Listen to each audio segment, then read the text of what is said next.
aquí porque, Dios mío, te mueves en medio de nosotros, de nuestras vidas, de nuestro corazón, tocando, Dios mío, colocando sensible nuestras vidas. Reconocemos, Dios mío, tu grandeza. Reconocimos que moriste en la cruz del Calvario, pero resucitaste de entre los muertos y estás aquí con nosotros ahora, Señor, tocando nuestras vidas, fortaleciéndonos, y queremos a través de tu palabra, Señor, que nos puedas hablar. Siempre hay algo, Dios mío, que nos puede edificar. Necesitamos de tu palabra, Señor, necesitamos de ti. ¿A dónde iremos si solamente tú tienes palabra de vida eterna? Gracias, Señor, que sea su Espíritu Santo obrando para tu gloria, en el nombre de Jesús. Amén y amén. Tomen sus asientos. ¿Cierto? Hoy día tenemos el trato con los amos. 1 Timoteo capítulo 6, versículo 1 al 2. El domingo pasado, que creo que estuvimos casi todos, a excepción de mi hermanita Rebeca, estuvimos viendo cuál era el trato, ¿cierto?, del apóstol Pablo escribiendo a la iglesia en Éfeso, cuál debiese ser el trato que tiene la iglesia hacia los ancianos, ¿cierto?, hacia los pastores, y podíamos ver nosotros aquellos hombres y que no se trataba de los viejitos. El capítulo 5, versículo 1 hablaba de ancianos en cuanto a edad, pero estuvimos viendo el domingo pasado, capítulo 5, versículo 17 en adelante, que nosotros podíamos, y se refería la palabra del Señor al trato que se debía tener al anciano, y se refería al oficio, ¿cierto?, de pastor, de anciano, de obispo, que eso se refería desde el versículo 17 en adelante al versículo 25, que nos decía referente a cuando el apóstol Pablo le escribe a Timoteo desde Macedonia, posiblemente de Filipo, le escribe a Timoteo para que él sepa cómo debía conducirse la casa de Dios. Timoteo estaba a cargo ahí en una iglesia en donde habían algunas dificultades, donde él tenía que ordenar, y el apóstol Pablo, dándose cuenta que se iba a tardar, escribe esta carta para que Timoteo ahí pueda también instruir a hombres fieles, ¿cierto?, y a enseñar a la congregación, y le está hablando, ¿cierto?, de que el trato que debían tener con los ancianos o con los pastores tenía que ser digno de doble honor. Eso estuvimos viendo, ¿cierto?, dándonos cuenta cuando hablamos de pastores a quien Dios ha llamado. Veíamos en 1 Timoteo capítulo 3, versículo 1 al 7, que hay un llamado, ¿cierto? Quien es llamado por Dios tiene un llamado interno, pero del versículo 2 en adelante hay cualificaciones que van a ayudar para clarificar que ese hombre que ha sido llamado por Dios, ha sido llamado por Dios. Entonces, esos ancianos que eran o que son dignos de doble honor, no es a cualquier evento, sino que tenían que ser hombres que gobiernan bien, por una parte, y mayormente los que trabajen en predicar y enseñar. Eso veíamos, ¿cierto?, que los que gobiernan bien eran aquellos ancianos, aquellos pastores que estaban literalmente, se ponían enfrente para poder apacentar, para poder cuidar a la grey, ¿cierto?, que Dios le había encomendado para la gloria de su nombre. Esa grey que había sido comprada a precio de sangre. Los que eran dignos de doble honor, los que gobernaban bien, y algo tan importante, hermanos, en una iglesia, que era la predicación y la enseñanza, la proclamación y la instrucción. Entonces, son dignos de doble honor, dice, los que gobiernan bien, y mayormente los que trabajan en predicar y enseñar. Veíamos el domingo pasado, además de eso, como introducción, que tenían que recibir de la iglesia, y cuando hablamos de la iglesia estamos hablando de los hermanos de la iglesia, respeto. El anciano de la iglesia, el pastor, yo creo que nos debemos respetar todos. El apóstol Pablo dice, ¿cierto?, enseña a la iglesia que tienen que respetar a su pastor. Y gloria a Dios para la iglesia que tiene una pluralidad de ancianos.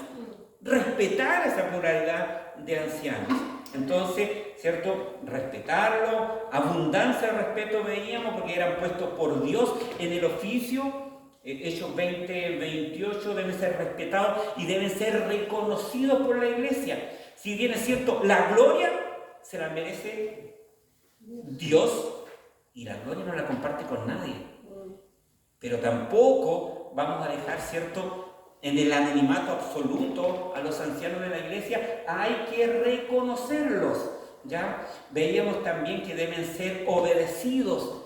El problema pasa muchas veces en las iglesias locales que tienen sus pastores, tienen sus ancianos, pero cuando deben tomar decisiones las toman por su cuenta, ¿cierto? Ahí está la escritura, ahí está la palabra, ahí está la enseñanza, ¿cierto? Y qué mejor de tener sus consejos también de los ancianos de la iglesia, en el cual deben ser obedecidos y tener cuidado, ¿cierto?, con murmurar también de ellos. Y otra forma de demostrar que eran dignos de doble honor, podíamos ver que tenían que ser sostenidos los ancianos de la iglesia, que eso es algo importante. Y nosotros veíamos que el apóstol Pablo utilizaba algo tan importante que él trataba con el corazón, no solamente de Timoteo, que era primariamente la carta, sino que también con la iglesia en cuanto a eso. Y ahí él utilizaba, ¿cierto?, una cita del Antiguo Testamento también, y aquí estaba en el versículo 18, que no pondrás bozal al buey que trilla y digno es el obrero de su salario.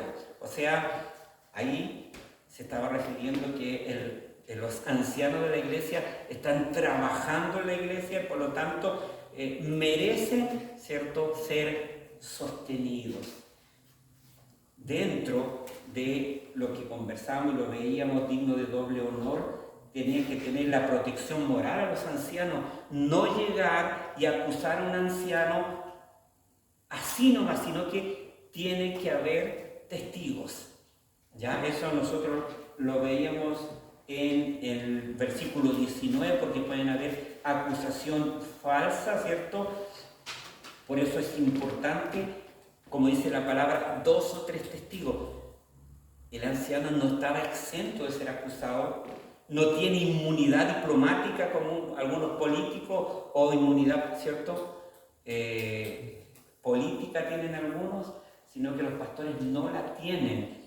Pero sí se debe tener cuidado en la acusación a un anciano, que tenía que estar con 2 o 3 testigos. Con la acusación verdadera no había, ¿cierto?, había que llevarla adelante. Veíamos también, hermanos, porque muy posiblemente podía dejar de cualificar, de acuerdo a 1 Timoteo 3, del versículo 2 al 7, entonces se debía seguir, de tener los 2 o 3 testigos, se tenía que ver, hermanos, y tenía que estar delante de todos, se hace la acusación, se confirma, se investiga de igual manera, y si eso es verdad, se reprende públicamente o se expone públicamente. Hermanos, dentro del resto de los ancianos de la iglesia, veíamos también dentro de la congregación en general, con el fin de la restauración, ¿cierto?, de ser confrontados, ser expuestos en amor, para que también la iglesia y los demás ancianos tengan cuidado referente a eso. Para que no suceda, veíamos que hay que tener una elección bíblica, que no tenían que precipitarse la ordenación, veíamos también eso, y tener un examen cuidadoso. O sea, no apresurarse en poner las manos o en ungir nuevos pastores o nuevos ancianos, como suele ocurrir muchas veces, que con esa necesidad de ayuda, ¿cierto?, se coloca las manos con ligereza. El apóstol Pablo le dice a Timoteo: no coloque las manos con ligereza, sino que ten cuidado, preocúpate bien de que sean hombres de Dios, que Dios les ha llamado, ¿cierto? Y que, porque hay algunos que pueden mostrar pecados o males en forma inmediata y otros después. Como hay algunos que pueden ser llamados y van a estar mostrando, ¿cierto? También que son llamados de parte de Dios. Lo importante es que tengas cuidado y que no coloques, ¿cierto?, las manos con ligereza, porque si lo haces con ligereza le damos a entender, tú eres parte de los pecados de poder nombrar a alguien que nunca Dios ha llamado, como anciano, ¿cierto?, como pastor, como obispo.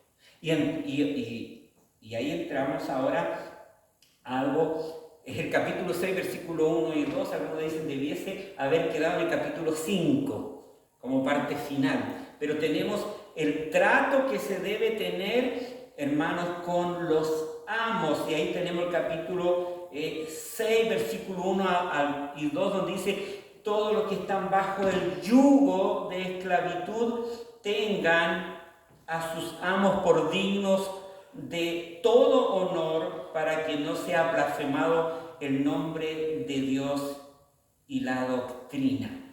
O sea, cuando estamos hablando tiene que haber una actitud, o la actitud del siervo o la actitud del esclavo a su amo. Aquí en este versículo se está refiriendo dulos, ¿cierto?, que es siervo o esclavo, se está refiriendo principalmente a esclavo. Entonces, la actitud que debe tener el esclavo a su amo. Cuando nosotros vemos el contexto de donde estaba la carta sucediendo en medio del Imperio Romano, nosotros debemos entender que en ese contexto estaba lleno de esclavos. Se estimaba que 1/3 de la población pertenecía, ¿cierto?, a esta clase social.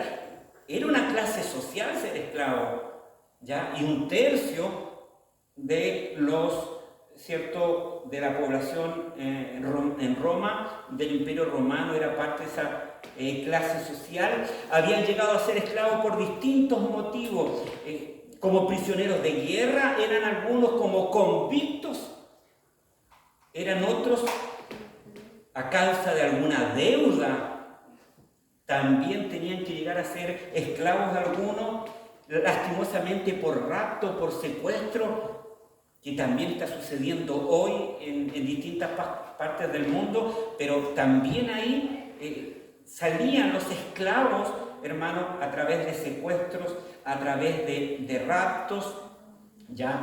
Y por lo tanto, habían algunos que nacían esclavos, porque sus padres eran esclavos, los hijos nacían también ahí, y habían esclavos que a su vez ellos tenían esclavos. Entonces, cuando se habla ahí de la esclavitud, habían entre ellos algunos que habían adquirido cierto grado y algún grado de cultura. Entre esos, hermanos, estaban los barberos, los mayordomos, el cocinero, y muchas veces aún al médico de la familia podía estar, como describe la Escritura, bajo el yugo, ¿cierto?, bajo la esclavitud.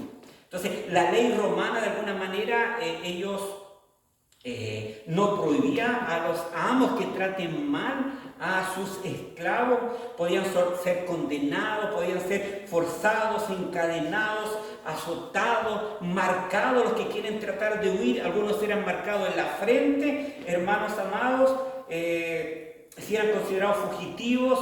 Incluso tenían la facultad los dueños de poder crucificar a sus esclavos.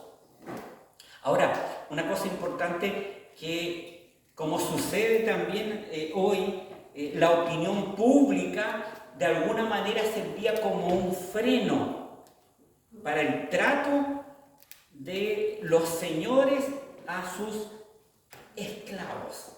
Entonces, si nosotros estamos hablando de amos, estamos hablando de esclavos, si nosotros lo aplicamos donde nosotros estamos viviendo hoy, porque el Estado tiene, de acuerdo a la gracia común, una autoridad temporal delegada por Dios, y ese es el uso de la espada. Entonces, cuando nosotros nos damos cuenta de eso, hermanos, el uso de la espada es un poder restrictivo para poder controlar la violencia y para poder controlar el abuso. Entonces, desde esa manera, definitivamente, ¿para qué? ¿Para qué está ese poder restrictivo del Estado? Para que no se desborde la depravación total del hombre.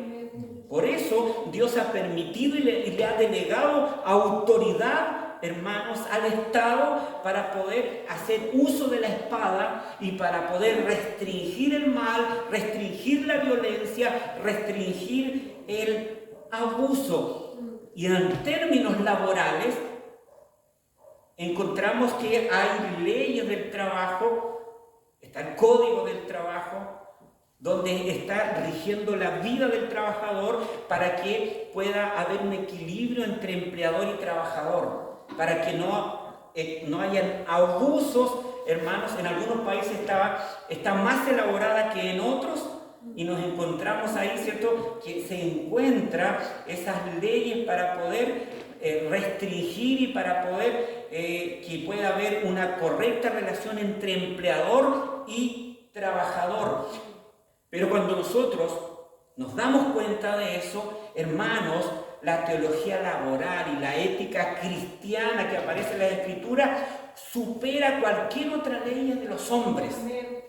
Entonces, existe un código, existe, ¿cierto?, ahí en Roma con los esclavos, pero la ética cristiana debiese gobernar la vida de la iglesia, gobernar la vida del creyente, tenía que gobernar las enseñanzas en la iglesia del primer siglo, estar gobernando tanto a los amos como a los esclavos. Tenían que ser gobernados. Lo mismo que debiese suceder en la vida con nosotros, hermanos. Entonces, ahí nos damos cuenta que para el creyente no existe lo tal de una vida cristiana y una vida secular. Nos damos cuenta de una vida santa y una vida mundana, podríamos decir, relacionada con el trabajo o con lo otro demás, porque ahí tenemos el sacerdocio universal del creyente. Ahí, antes que se rompa el velo, ¿cierto?, estaba el lugar santo, ese lugar santísimo, y lo demás era profano, era mundano. Ahora que estamos en Cristo, todo es para la gloria de Dios. De la manera que nosotros nos debemos comportar, donde nosotros nos encontremos ubicados, hermanos amados, debemos nosotros hacer todo lo que nosotros nos toque hacer como para el Señor, para la gloria de su nombre. Entonces, por lo tanto, hay algo importante que la iglesia necesita redescubrir, es, hermano, la teología bíblica del trabajo, en ese sentido, ¿ya? Algunos dicen que el trabajo es consecuencia de la caída, ¿ya? Pero el trabajo se dio antes que el pecado entrara en el mundo, hermanos, y por lo tanto es parte de la creación perfecta de Dios. El trabajo es parte de la creación perfecta de Dios. El trabajo no fue el resultado de la caída, solamente que la caída hizo el trabajo más difícil. ¿Qué nos dice Génesis, capítulo 3, versículo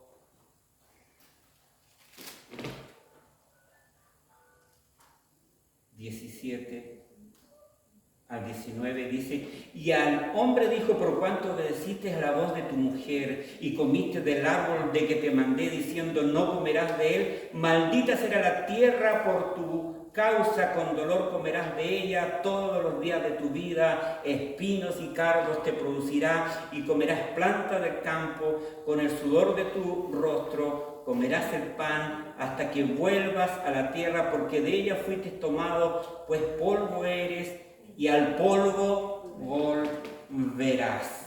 Bendito sea el nombre del Señor. O sea, nos encontramos con Adán que fue puesto en el Edén dentro del diseño perfecto de Dios para que Adán pueda estar ahí, hermanos amados, ocupado en el huerto, hermanos amados, de una manera agradable y gratificante para Adán. Entonces nos encontramos que el trabajo no es a causa de la caída, el trabajo es parte del orden perfecto de la creación de Dios, sino que el sudor, sino que los cargos, sino que las cosas que no se dan son consecuencias de la caída. Bendito sea el nombre del Señor. Entonces, desde alguna manera, muchos a lo largo de los siglos, hermanos, consideran el término trabajo que ha adquirido algunas connotaciones que han sido negativas. Se considera como una actividad difícil, se considera desagradable, que estamos obligados a realizar. Entonces nos vamos dando cuenta que a través de la palabra el trabajo es una honra, el trabajo es una bendición, el trabajo no es una carga, el trabajo es algo que Dios ha instituido para los seres humanos. Entonces, como creyentes debemos tener una comprensión correcta, hermanos, una cosmovisión bíblica de lo que respecta al trabajo. Bendito sea el nombre de Dios. No como algo desagradable que estamos obligados a poder realizar. O sea, decir, ¿cierto? Ay, mañana es lunes. Otra vez tengo que ir a trabajar. Sino que debemos entender que el trabajo es algo que Dios instituyó para que nosotros lo pudiésemos tomar de una forma agradable. Amén. Como una bendición de parte de Dios. Amén. Bendito sea el nombre de nuestro Dios. O sea, entonces, dentro de la teología bíblica del trabajo, es que el trabajo fue diseñado por Dios como la ocupación terrenal del hombre. Eso es el trabajo, hermano, la ocupación terrenal del hombre, en el cual nosotros, hermanos, sostenemos la vida, hacemos descubrimientos, hacemos esos descubrimientos del mundo, de lo que Dios ha creado. Fuimos creados a la imagen de Dios, nos dice Génesis capítulo 1, versículo 27, y Dios trabaja, Salmos 19:1, Juan capítulo 5, en su versículo 19. Gloria al Señor. Su trabajo es creativo, con propósito, detallado, es agradable para Él y es también beneficioso para nosotros. Y un día en el nuevo cielo y en la nueva tierra, el trabajo va a volver a las condiciones que Dios las creó. Amén. Para la gloria de su nombre. Entonces, en el cielo nuevo y en la tierra nueva no va a dejar de existir el trabajo, sino que el trabajo va a ser restaurado a su orden original. Bendito sea el nombre del Señor. Una bendición absolutamente para todos. Teniendo ese entendimiento, hermanos, es cuando el apóstol Pablo le escribe y le dice a Timoteo, hermanos, el trato que debe tener con los amos tiene que tener un trato con dignidad, hermanos. Y hemos estado viendo a través de esta epístola, la idea está recogida en un comienzo, las viudas que deben ser honradas, que los líderes de la iglesia también tienen que ser honrados, hermanos, que merecían doble honor, y nos encontramos hoy que a los amos, ¿cierto?, debe dárseles todo honor. Entonces, ¿cómo aplicaba o cómo se llevaba a la práctica ese doble, o sea, ese honor que tenían que dársele a sus amos?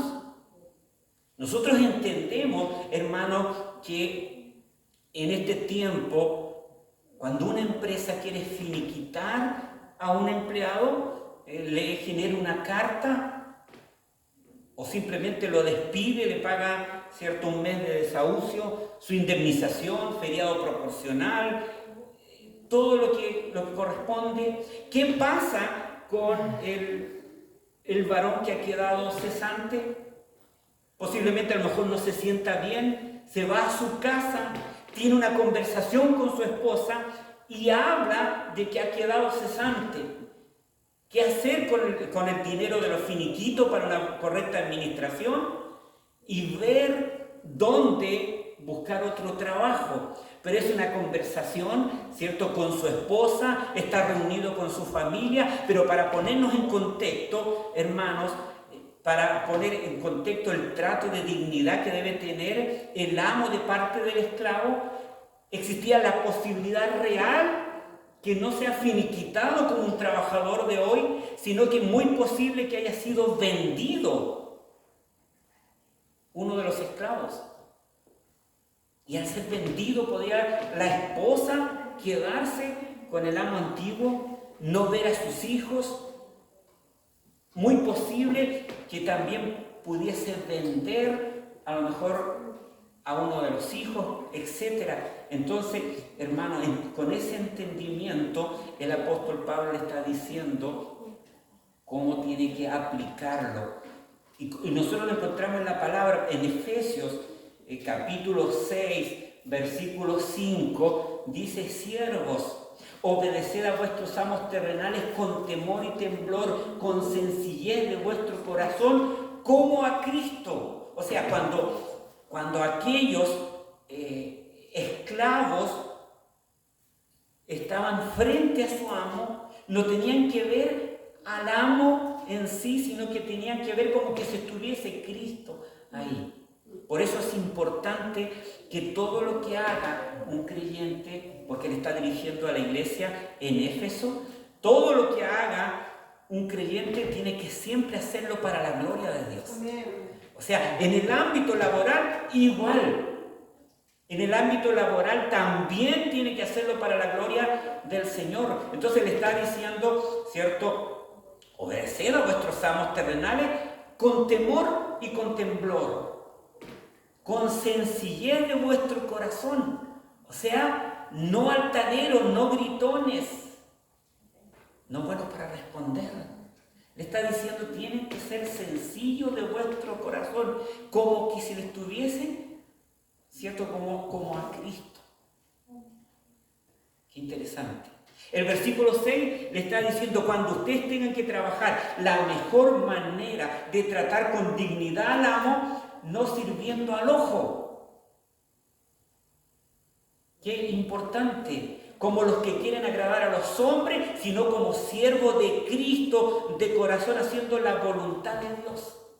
O sea, esa es la manera. O sea, le está diciendo, no tienen solamente que verbalizarlo, sino tienen que llevarlo a la práctica en el mismo trabajo. Esa es la teología bíblica del trabajo, le está diciendo.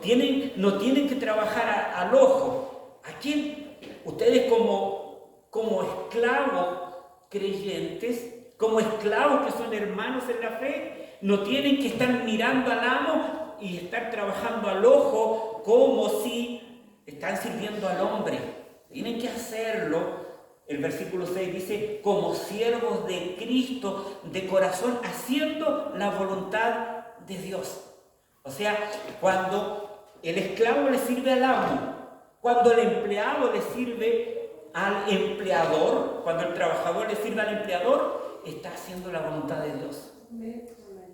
Y eso no significa solamente con llegar allá y decir, ¿sabe qué? Yo voy a cumplir el horario, y si el jefe salió un rato, voy a ingresar a mi celular y no voy a trabajar y no voy a hacer absolutamente nada. El apóstol Pablo le está diciendo, no tienen que trabajar al ojo. O sea, porque el empleador, la empresa, el amo se va a dar cuenta si el trabajador ha trabajado o no. Depende de lo que esté trabajando, se va a dar cuenta por el avance. A lo mejor no va a decir nada, hermano, no va a decir nada si está trabajando o no, si está trabajando el ojo o no. Pero sí se va a entender, se va a dar cuenta de absolutamente todo. Le está diciendo, ¿cierto?, el apóstol Pablo, que tiene que hacerlos como siervos de Cristo, de corazón, haciendo la voluntad de Dios. Mire, Colosenses 3:22 dice, temiendo a Dios. O sea, cuando está trabajando, cuando le está cumpliendo al empleador, es como que le está temiendo a Dios. Amén. Se da cuenta, no sirviendo al ojo, no viendo al amo, si el amo a lo mejor es violento, si es de mal carácter. No. Tú tienes que trabajar bien porque estás temiendo a Dios, porque tú eres un siervo de Dios. De esa manera, o sea, no tiene que ver con el amo, no tiene que ver con el empleador en primera instancia, tiene que ver con Dios, tiene que ver con Cristo, tiene que ver que somos siervos de Dios, tiene que ver que el esclavo primero es esclavo de Cristo, que el trabajador primero es esclavo de Cristo, y por lo tanto en primer lugar le merecemos toda nuestra obediencia a Él. Entonces, cuando nosotros trabajamos al ojo, estamos desacreditando a Cristo. Pero cuando estamos trabajando como para Cristo, como para el Señor, le estamos rindiendo la gloria de vida a su nombre. Estamos mostrando que estamos temiendo a Dios, que hay temor de Dios. El temor de Dios no se manifiesta solamente, hermano, con presentarse al servicio en el día domingo de una manera, hermano, bien ordenadita y para la gloria del Señor, pero no es solamente eso. Se tiene que mostrar también afuera, se tiene que mostrar en la calle, se tiene que mostrar en el trabajo, se tiene que mostrar en la relación que tiene con el empleador, y en este caso la relación que tenía el esclavo con su amo. O sea, mírenlo cómo lo hace como para el Señor. El versículo 7 dice, sirviendo de buena voluntad. O sea, no poniendo cara, sirviendo de buena voluntad. Que el empleador o el amo se dé cuenta que el que está sirviendo lo está haciendo de buena voluntad. Porque ya hemos visto los versículos anteriores, porque lo está haciendo como para el Señor. Porque lo está haciendo alguien que teme a Dios, alguien que agrada a Dios y alguien que primariamente es siervo de Dios, sirviendo de buena voluntad como al Señor y no a los hombres. Exhorta a los siervos a que se sujeten a sus amos, que agraden en todo y que no sean respondones. Esa es la ética laboral cristiana. ¿Se da cuenta que es más importante que un código del trabajo? Porque es Dios que está ordenando a su Hijo en todas las áreas de su vida. Bendito sea el nombre del Señor. Dice que no sean respondones. Ahora, ¿no? Lo que pasa que podría decir alguien de la iglesia de Éfeso o alguien de la iglesia bíblica por su gracia, lo que pasa que el amo en la iglesia de Éfeso o el empleador en la iglesia en la actualidad no ayuda. Pero la palabra de Dios, la ética laboral, tiene incluso una respuesta para eso, y la tenemos en 1 de Pedro capítulo 2, en su versículo 18, cuando dice, criados, estad sujetos con todo respeto a vuestros amos, no solamente a los buenos y afables, sino también a los difíciles de soportar. ¿Se da cuenta? O sea, entonces aquí no ocurre que lo que pasa es que el Señor se da cuenta que mi empleador no tiene por dónde. No. O sea, está diciendo, está sujeto con todo respeto a vuestros amos, no solamente a los buenos y a los afables. ¿Quién no obedece a alguien que es bueno, un empleador bueno y afable? Sino a lo difícil de soportar. Versículo 19, porque esto merecen aprobación. Si alguno a causa de la conciencia delante de Dios sufre molestia padeciendo injustamente, pues qué gloria es si pecando soy abofeteado y soportáis, más si haciendo lo bueno sufrís y lo soportáis. Esto ciertamente es aprobado delante de Dios, incluso con aquellos empleadores, hermanos, que son difíciles de soportar. Y hay algunos que son difíciles de soportar. Y se da cuenta que de alguna manera estamos siendo santificados con esos empleadores difíciles de soportar. Ahora, ¿por qué está diciendo el apóstol Pablo debe tratarse a los amos de esa manera? Para cuidar el buen nombre de Dios. O sea, para que no sea blasfemado el nombre de Dios, capítulo 6, versículo 1. O sea, el comportamiento del esclavo cristiano no solamente repercute en su reputación en sí, sino también en la reputación de Dios que le ha cambiado, que le ha transformado, que le ha recibido como hijo. O sea, es de alguna manera cómo es el empleado en la empresa, el esclavo, ¿cierto?, con su amo, va a depender y va a mostrar, ¿cierto?, hacia esa empresa, ese amo, ese empleador, va a estar mostrando de qué magnitud es el Dios en el cual está sirviendo el empleado. Entonces, la reputación del empleado, no solamente la reputación del esclavo, no solamente, hermanos, repercute en sí mismo, repercute en Dios. Entonces, en eso es el motivo. Su testimonio es también el testimonio de una vida de comportamiento conforme a las demandas de Cristo. Hermano, glorifica y honra su nombre. 1 Pedro 3:14, que vuestra buena conducta en Cristo. O sea, nuestra buena conducta en Cristo honra a Cristo.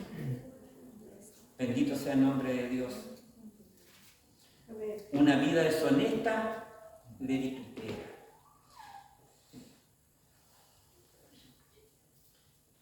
Dios es alabado, hermanos, por los hombres viendo la vida de quienes se llaman hijos suyos.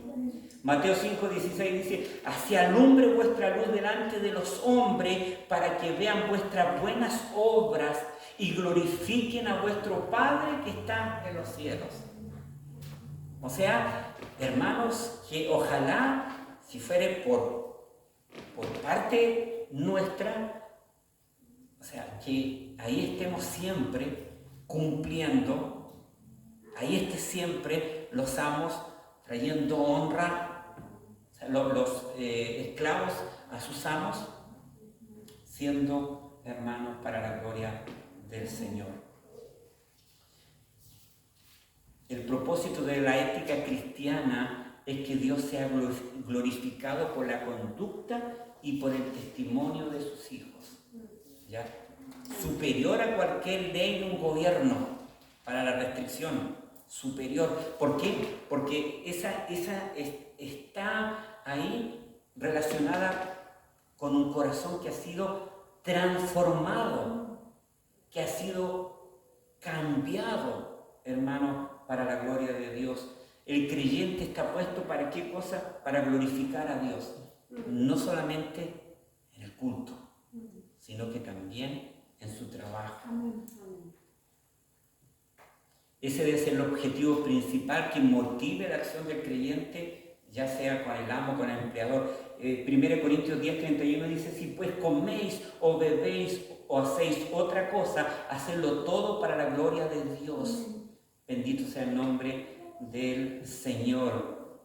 Quien tiene Dios como Padre debe estar reflejando constantemente todos los días su carácter, porque pues como Él es así nosotros somos en este mundo. 1 Juan 4:17.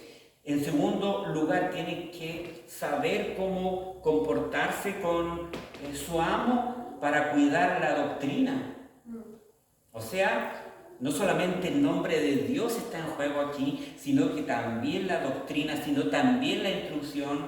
Cuando se está hablando aquí de la doctrina, se está hablando del Evangelio. O sea, también está en juego el Evangelio. Entonces, no podemos ser creyentes, no podemos ser cristianos, hermanos, solamente puertas adentro. Nosotros, en resumidas cuentas, en nuestro testimonio estamos cuidando la doctrina, estamos cuidando la instrucción, estamos cuidando el Evangelio, estamos diciendo el Evangelio es verdad. Amén. Estamos diciendo Dios es verdad. ¿Por qué? Porque cualquiera habla, cualquiera prepara un currículum lo más maravilloso del mundo, pero en la práctica es que tenemos que mostrar que hemos nacido de nuevo. Nos vamos a equivocar en nuestro trabajo, nos vamos a equivocar, pero pedimos disculpas, enfrentamos la situación. Bendito sea el nombre de Dios. O sea, el comportamiento, la conducta del cristiano va a estar iluminando el Evangelio, la palabra del Señor. Filipenses 1:27 dice: solamente que os comportéis como es digno del Evangelio de Cristo. O sea, en el momento que Cristo nos ha llamado, nunca podemos, hermanos, desprendernos del Evangelio. Siempre vamos a estar unidos al Evangelio.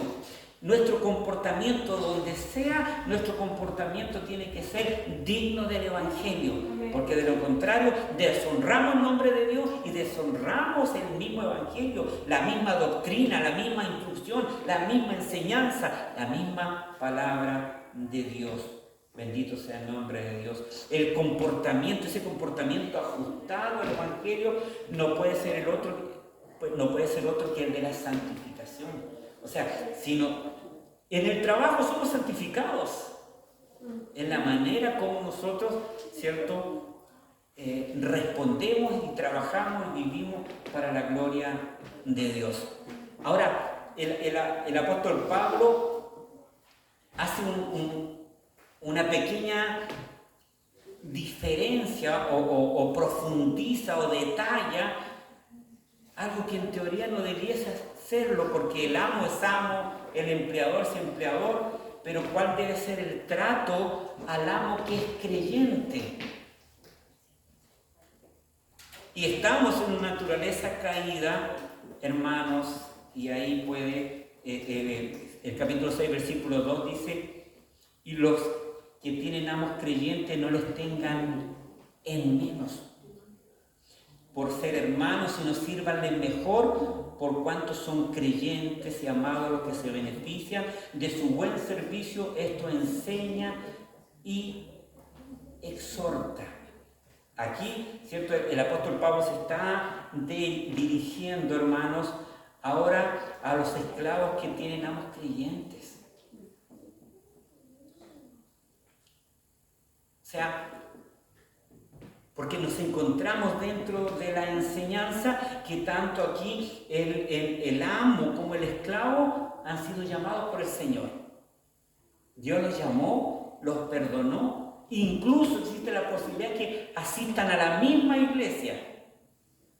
Entonces puede correr, ¿cierto?, de acuerdo a Gálatas 3:28, ¿cierto?, que dice que no hay esclavo ni libre cuando hemos venido a Cristo. Pudiese ser que, como son hermanos en Cristo, ese esclavo o ese empleado, hermano, descuide sus labores, incluso el respeto que como amo tenía. Entonces el Evangelio, hermanos, son uno solo. Ya no hay esclavo ni libre, pero en cuanto a salvación, este versículo es usado mal en muchas áreas, pero existía la posibilidad que el creyente que tenía esclavo, hermanos, pudiese encontrarse con ese problema. Entonces, ahí, por ejemplo, en el caso de Filemón, que tenía un esclavo que se llamaba Onésimo en la iglesia en Colosas, el apóstol Pablo está diciendo que no lo menosprecien, no lo tengan en menor consideración, sino que tienen que servirle mejor. Tienen que servirle mejor. No, lo que pasa es que mi empleador es mi hermano y por lo tanto tenemos conferencias 3, 4, 5, 6 y 7 de marzo, entonces apúntenme, anótenme. Porque total, mi hermano es mi hermano y él me tiene que dar permiso, está obligado. Entonces, no se trata de eso, hermanos amados. O sea, tienen que tener cuidado. Se veía en el versículo anterior que el amo, como creyente, tiene que tener cuidado, hermano, para testimonio de la fe ante su amo, pero en este caso, que son hermanos, no es un extraño. Mire, ahí está el amor cristiano. Entonces, es importante, hermano, de que debe corresponder y deben trabajar de igual manera.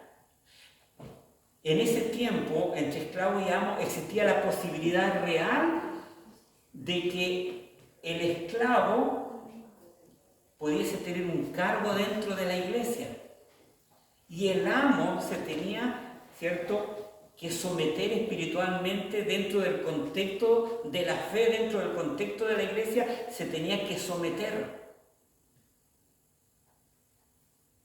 a la autoridad eclesiástica que era el esclavo.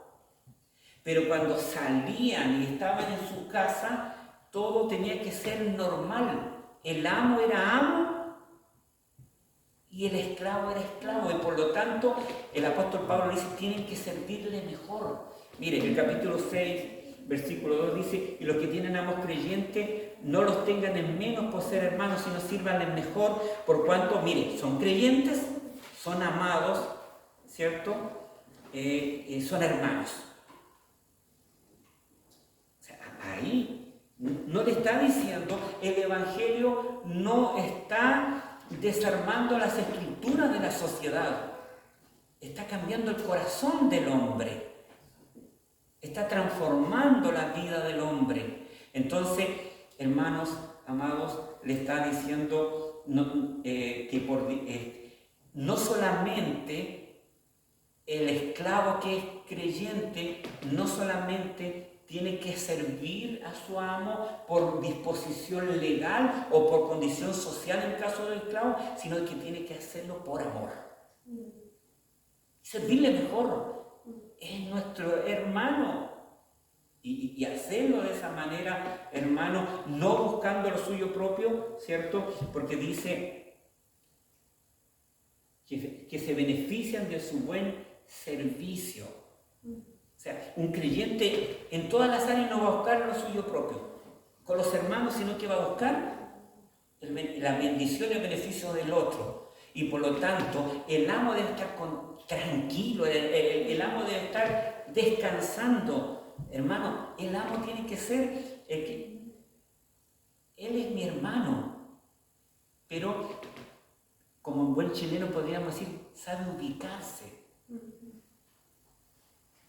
Porque muchas veces el problema con creyentes es que quieren hacer lo que quieren porque total es hermano la fe.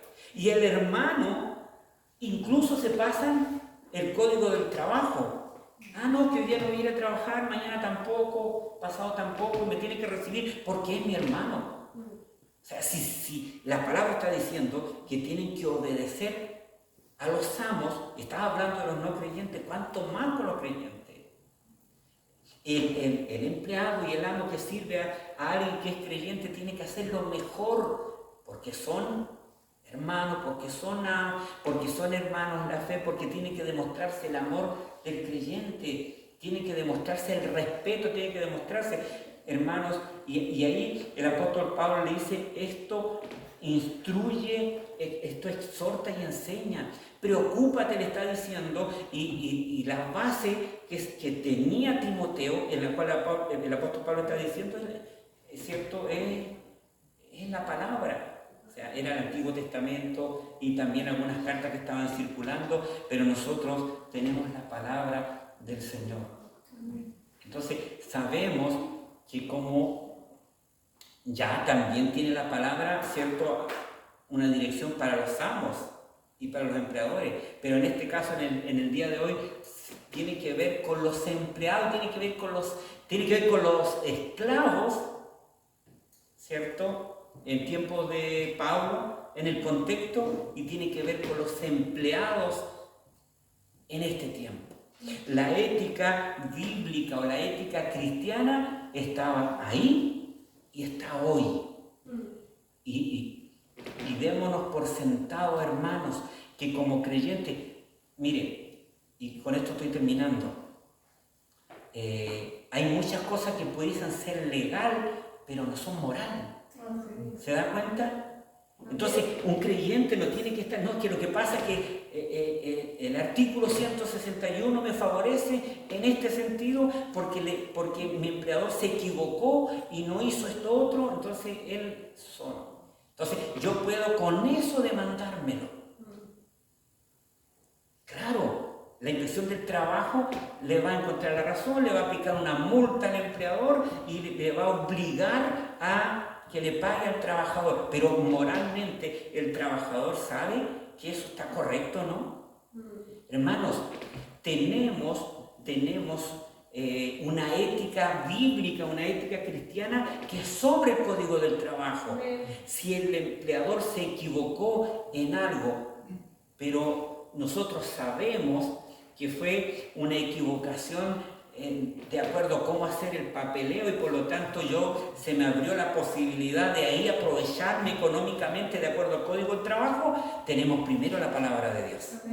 Entendiendo que nuestro amo es Cristo el Señor. Cómo nosotros trabajamos, cómo nosotros servimos, está glorificando a Dios, pero también nuestra relación en cuanto a cómo nuestra conducta a ellos, si somos respondones o no, y de acuerdo también en los términos de contrato, términos de finiquito, tiene que ser todo de acuerdo como si Cristo está con nosotros ahí. Más que un notario público, tenemos a Cristo que está a nuestro lado. No necesitamos nosotros vacíos legales o la equivocación del empleador. Nosotros, lo que es verdadero, nosotros lo vamos a hacer. Hermanos, no importa que el mundo nos diga afuera, pero es que estás tonto, podías haber recibido 7 millones de pesos con esto. Es que no es legal. Simplemente no es legal. Pero es que no lo sabía nadie, pero está Cristo aquí. Está Cristo aquí, en nuestra vida, está Cristo en nuestro corazón, está Cristo en nuestro ser. Y ahí vamos a estar glorificando a Dios. ¿Cómo sabemos si nuestro amo, nuestro empleador, un día viene a Cristo? Porque lo que tiene ese hombre, lo que tiene esa mujer, no lo tiene nadie más. Tiene a Dios y está siendo instruido por la mejor ley, por la palabra de Dios. A lo mejor nunca ha visto un código del trabajo, nunca ha visto el artículo 159 número 1, 159 número 2, el artículo 161, pero ha visto aquí 1 Timoteo capítulo 6, versículo 1 y 2. Oremos al Señor. Padre eterno, le damos gracias en este momento, Señor, por su palabra. Señor, su palabra que nos confronta, pero también nos direcciona. Nos direcciona, pero también nos alienta, Señor, cuando de pronto nos toque un empleador que sea difícil de llevar. Te damos gracias. Ayúdenos, eterno Dios, para poder siempre mirar y trabajar y ocuparnos en nuestro trabajo como si fuera para usted, Señor, para darle la gloria a su nombre. Ayúdenos para que a través de nuestro testimonio, Señor, el nombre de Dios y de la doctrina, Señor amado, esté bien guardada, Señor, bien protegida para tu gloria. Oh Señor, gracias. Ayúdenos, Señor, como empleados y también ayude a los empleadores para tu gloria. Gracias, Señor, por esta tu palabra, por esta ética, Señor, laboral bíblica para tu gloria, en el nombre de Jesús.